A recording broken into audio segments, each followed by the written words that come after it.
¿Qué tal amigos de InterXtra? ¿Cómo están? Muy buenas tardes, días, noches, depende desde donde nos estén viendo.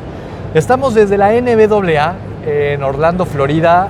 Estamos platicando, estamos acompañando al mundo de la aviación para ver los nuevos desarrollos también, obviamente, las noticias, el quehacer de la aviación a nivel mundial en el principal escenario a nivel global de aviación ejecutiva y privada. El día de hoy tenemos a Jim Segrave de flyExclusive, que es una de las principales empresas de aviación y que tiene un booth maravilloso, muy grande, aquí en pleno zona norte del centro de convenciones en el Orange County. Y vamos a mudar a inglés para poder tener esta plática. Vamos a tener algunos subtítulos, una traducción, pero vaya, el mundo de la aviación es en inglés, entonces no va a ser tan necesario. Jim, thank you very much for having us today.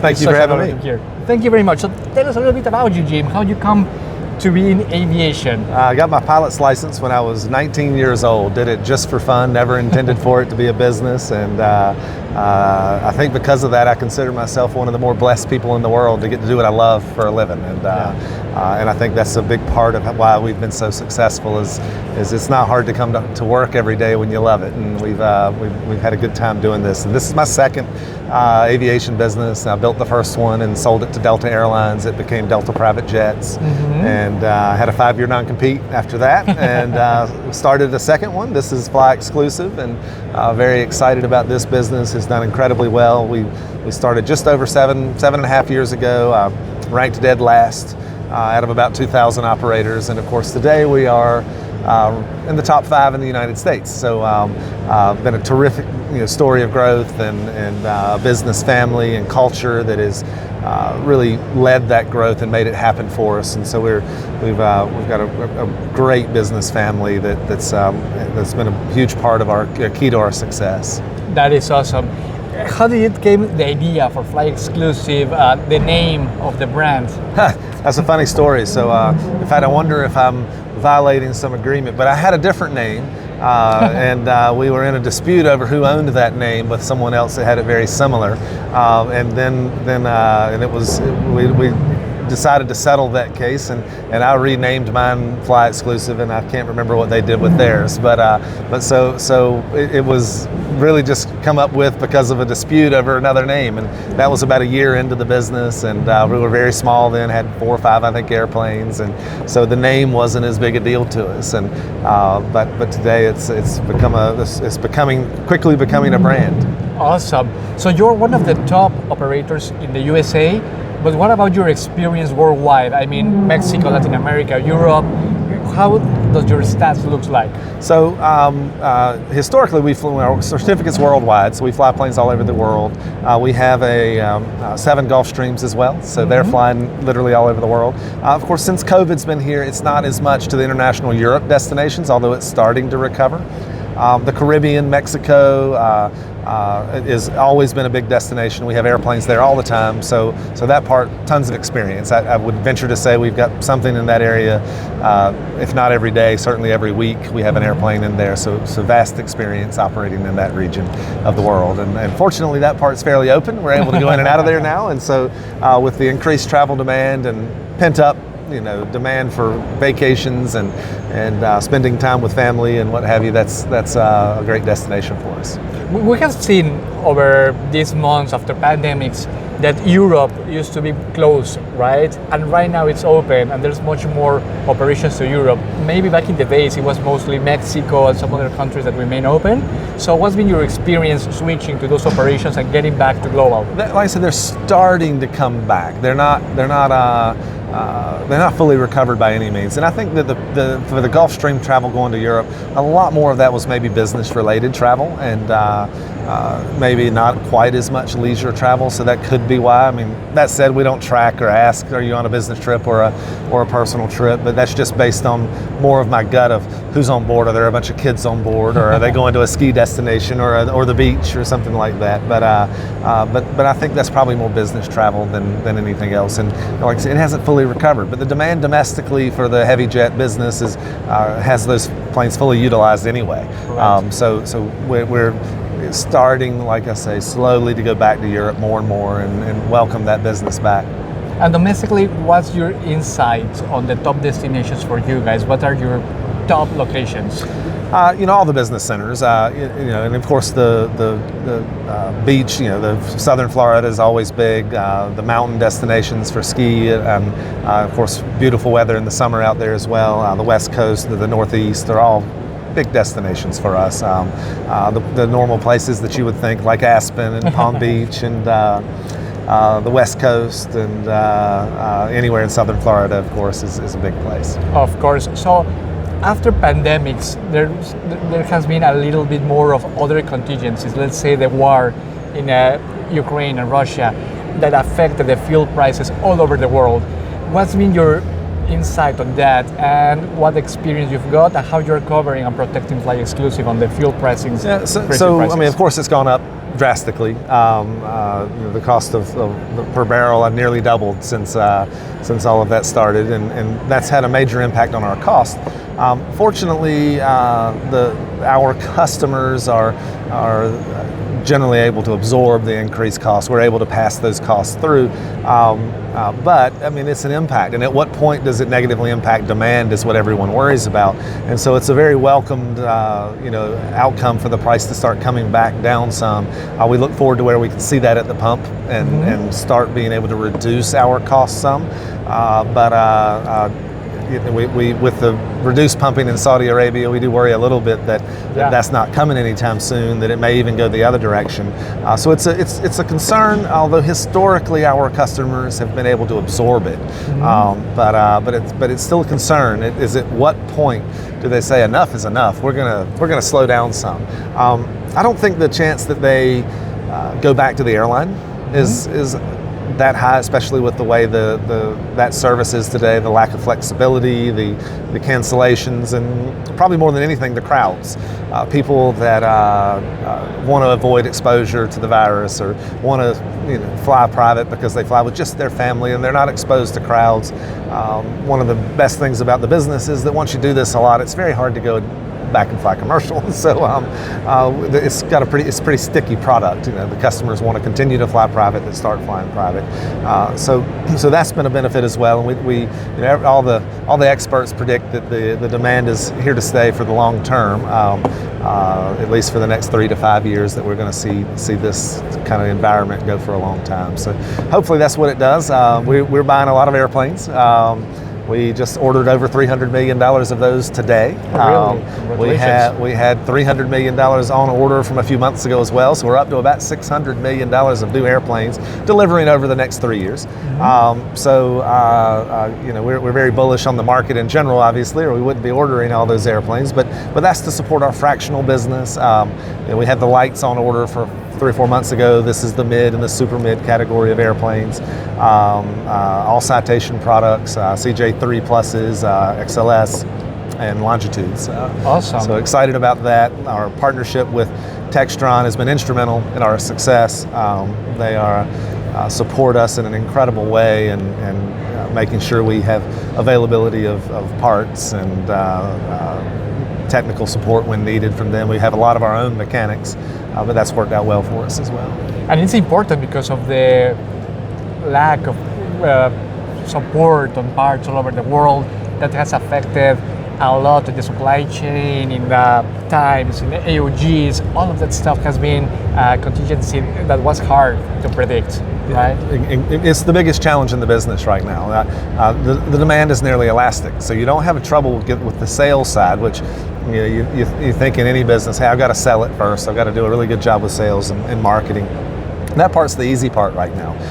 It's the execution side that's a really big challenge. And so the supply chain, as you say, is a huge impact. Getting labor to fix airplanes on the road. Historically, we did 80% of our maintenance on the road. Oh, wow. And that has become a major challenge of the business. So a strategic initiative for us is to bring maintenance home and bring it in-house, because we've only been able to get maintenance done generally from something like 9 a.m. to 5 p.m. Monday through Friday. That represents about a third of the week, 30% of the week. bringing it in-house with 24/7 technicians on our staff has allowed us to triple that productivity and triple how fast we can bring an airplane back into service. So it's a big benefit. We're already over 50% of our maintenance now being done in-house.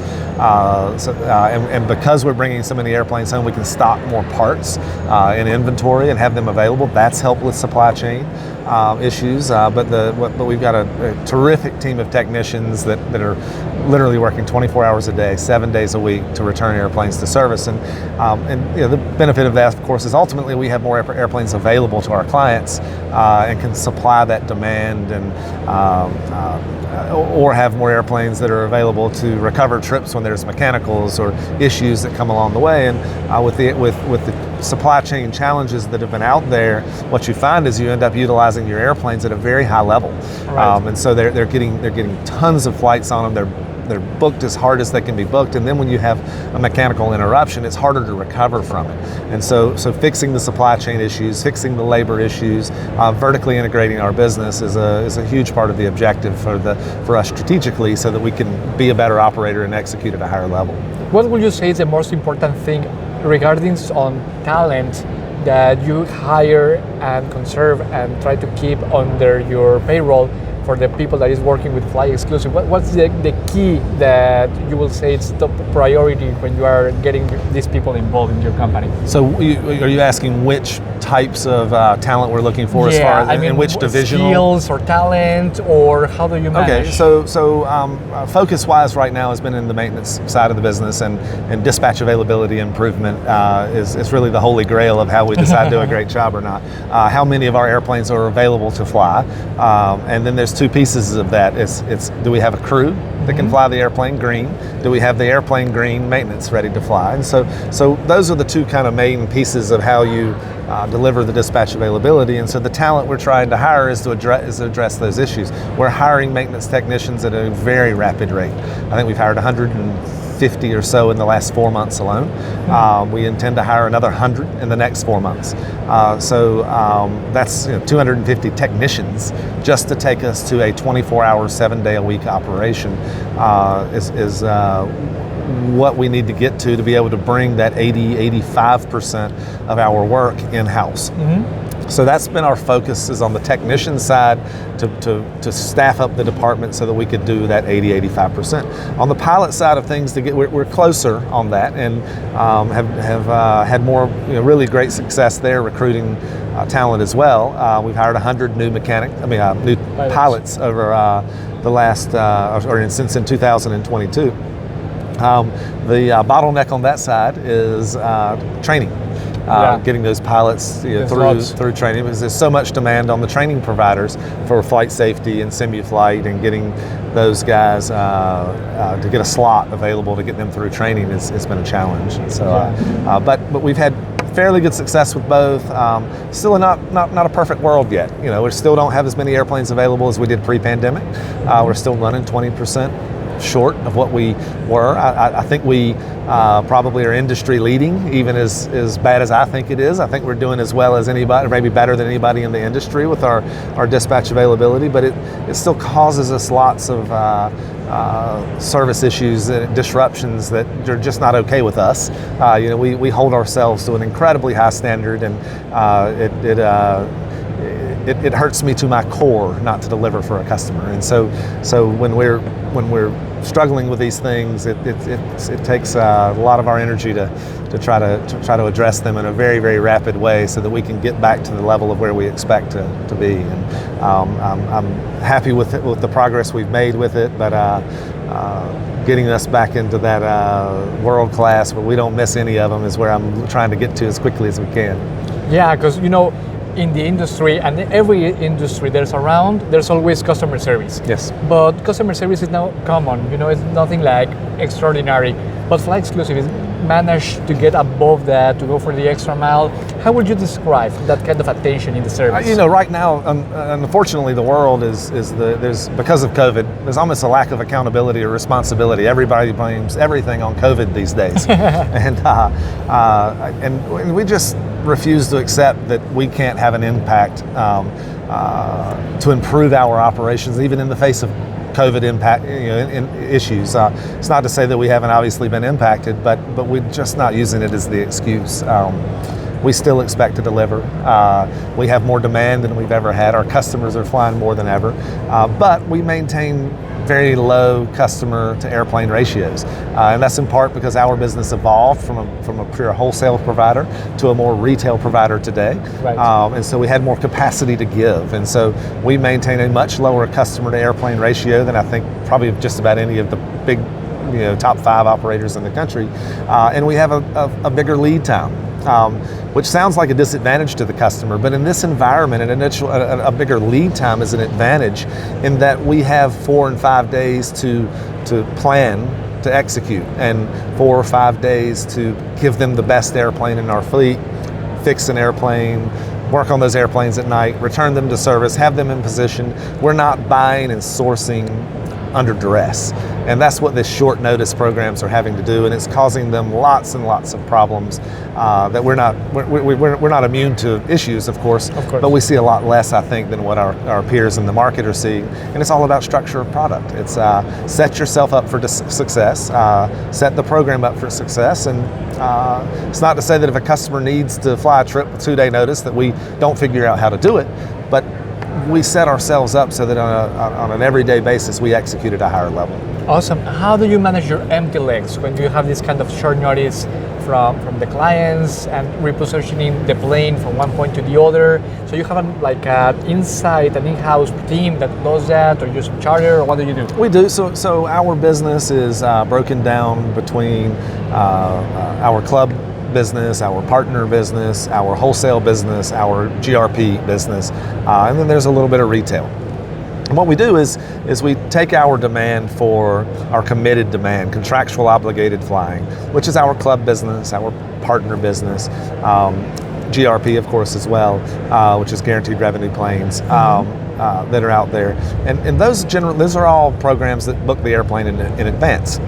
Then inside of that 4 to 5 days, our airplanes, what is available for empty legs or what's left that we could sell, we'll sell to the market, to the wholesale market.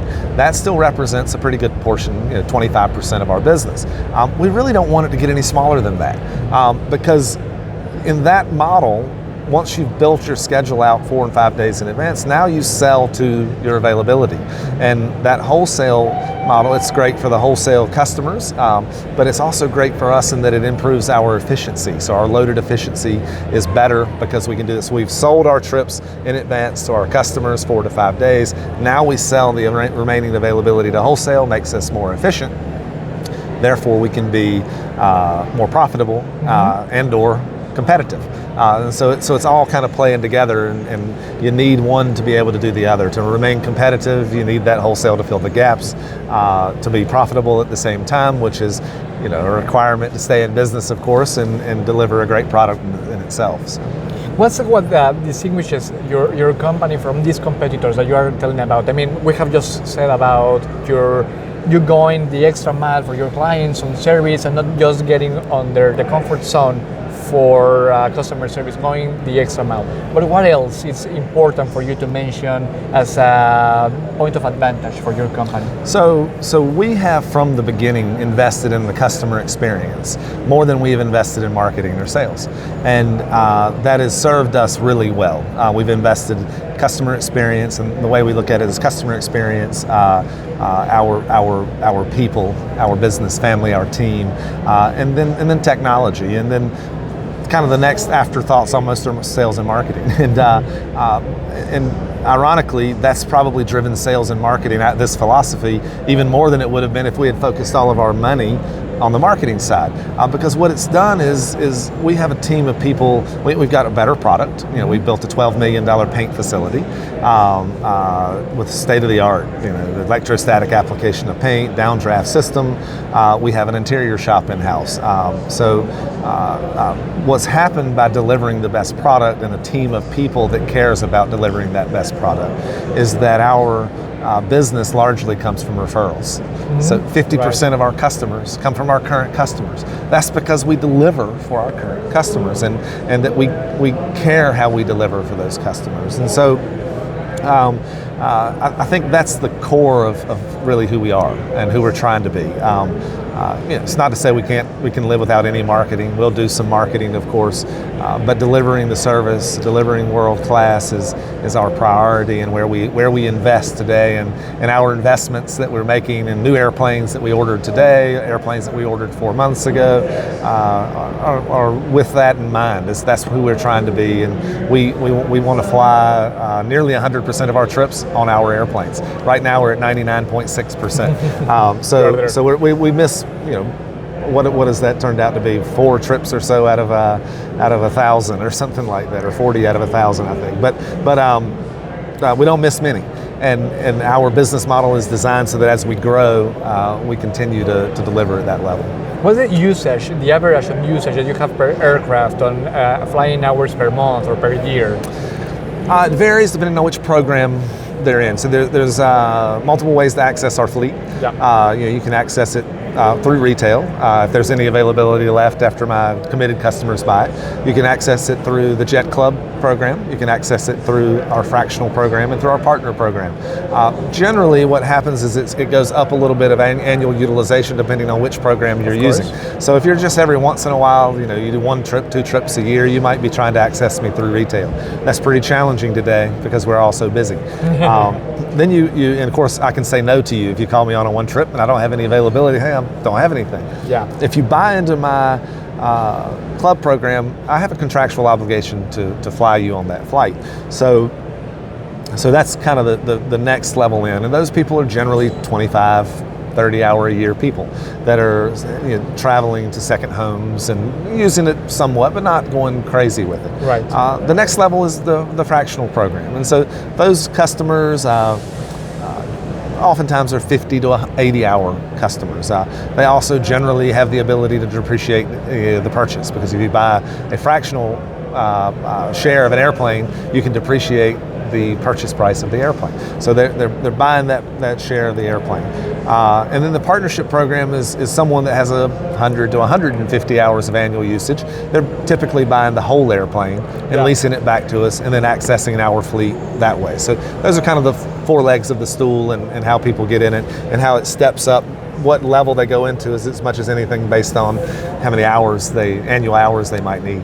Would you say that's the smartest way to own an aircraft, to avoid headaches, to avoid pilot's trouble, mechanic, that you take care of that and they just care about flying to the next destination? In this world, with the challenges of parts and availability, I don't think there's any question that one of the membership programs, the club program or the fractional program, are really the best ways to do it. I mean, especially you get in the fractionals now and it's new airplanes, so hopefully they're not breaking as often, and the dispatch availability is higher and we need less parts. But if you're going to fly 50 to 80 hours a year, it's the most economical way to have access to a large fleet of airplanes. And so we've got 91 airplanes on certificate. I think there's 4 airplanes in conformity right now.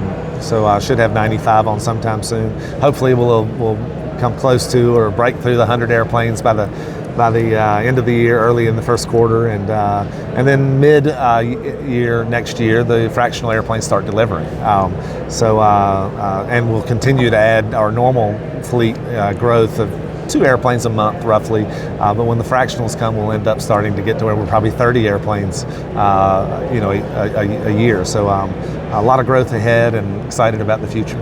That is awesome.